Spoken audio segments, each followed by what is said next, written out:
Not every Disney villain wields magic, breathes fire, or commands a kingdom of darkness. Some villains are far more dangerous because they hide behind charm, status, and cold, calculated cruelty. This is the untold story of Lady Tremaine, the stepmother who turned a fairy tale dream into a nightmare.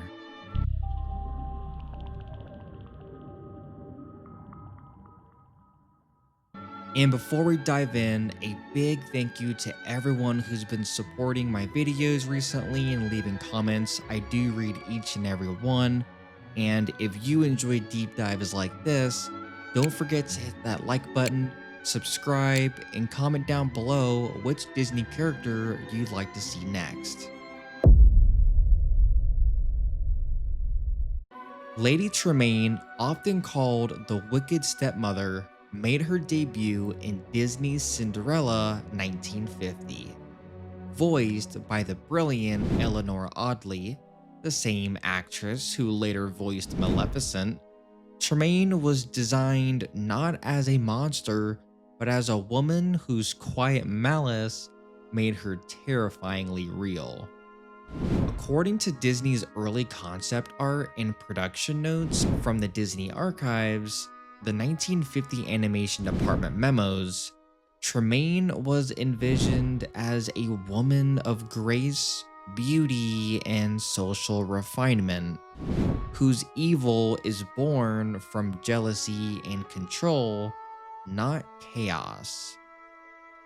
Before marrying Cinderella's father, Tremaine was a respected widow in high society.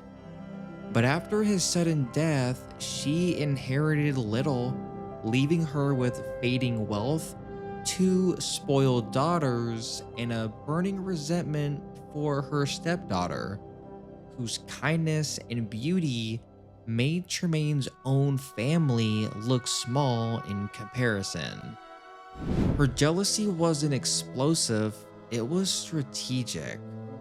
She weaponized silence, manipulation, and favoritism, slowly eroding Cinderella's place in the household until she became little more than a servant in her own home.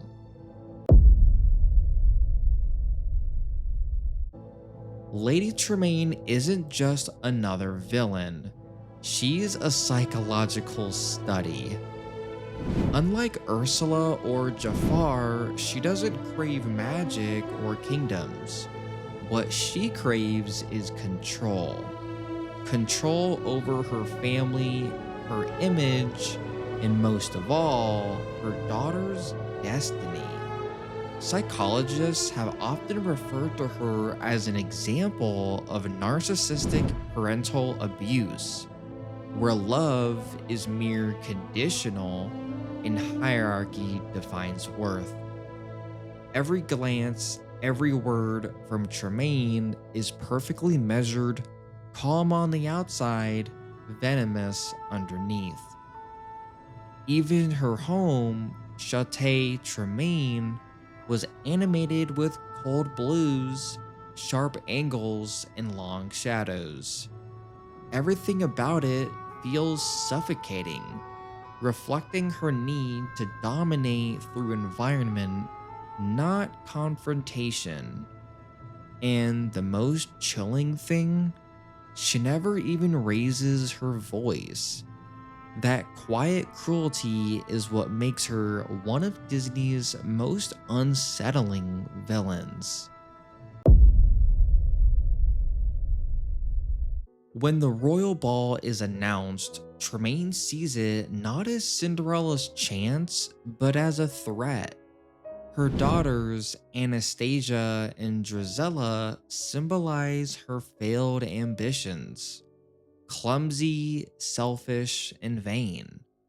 But Cinderella, she represents everything Tremaine will never be again. Youthful, pure, and loved. So she locks Cinderella away, not just from the prince, but from freedom itself. But the story poetically turns. When Cinderella's glass slipper fits perfectly, Tremaine's mask finally cracks. Her silence breaks, and for the first time, she loses control. And in that moment, her entire empire of manipulation collapses, not by force, but by one thing she can never conquer: hope.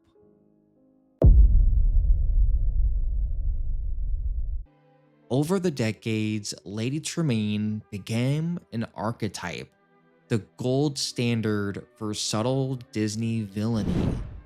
She appears in sequels like Cinderella 2, Dreams Come True, and Cinderella 3, A Twist in Time, where she steals the fairy godmother's wand and rewrites reality itself, proving that her desire for power never faded, only evolved instead.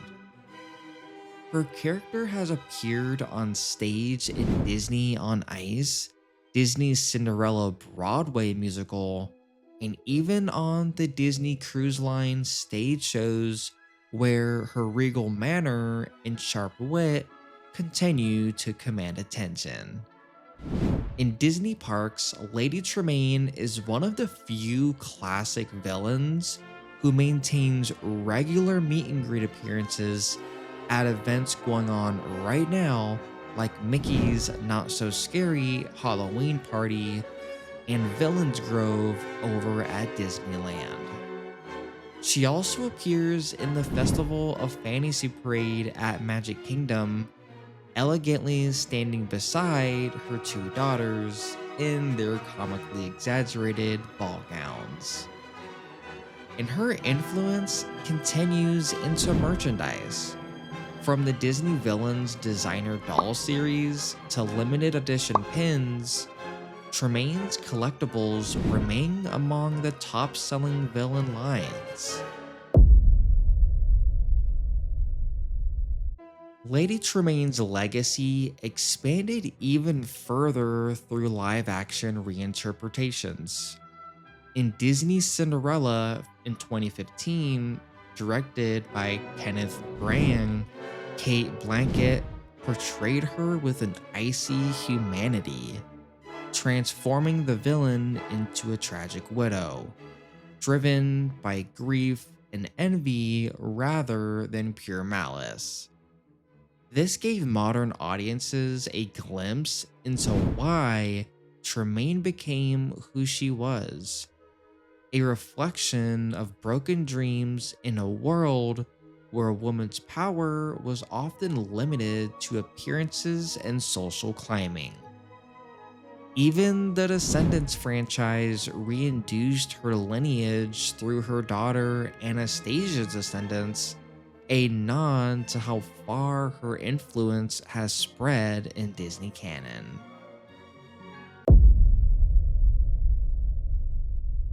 Here are some fun facts and hidden details about Lady Tremaine and her character. Lady Tremaine's cat, Lucifer, was actually inspired by one of Walt Disney's own studio cats. Her character model was also based on actress Eleanor Audley's own mannerisms, the same technique later used for Maleficent.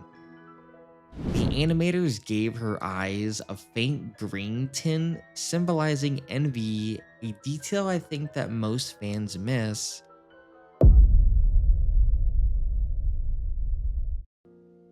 Lady Tremaine may never have wielded a wand or a spellbook, but she controlled hearts, dreams, and destinies, all from the shadows of her grand staircase.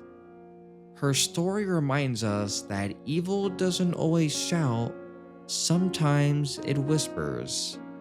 And if you enjoyed this deep dive into Disney's most cunning villain, don't forget to like, subscribe, and comment down below which character you like to see next. Because sometimes, even in fairy tales, the real monsters wear pearls.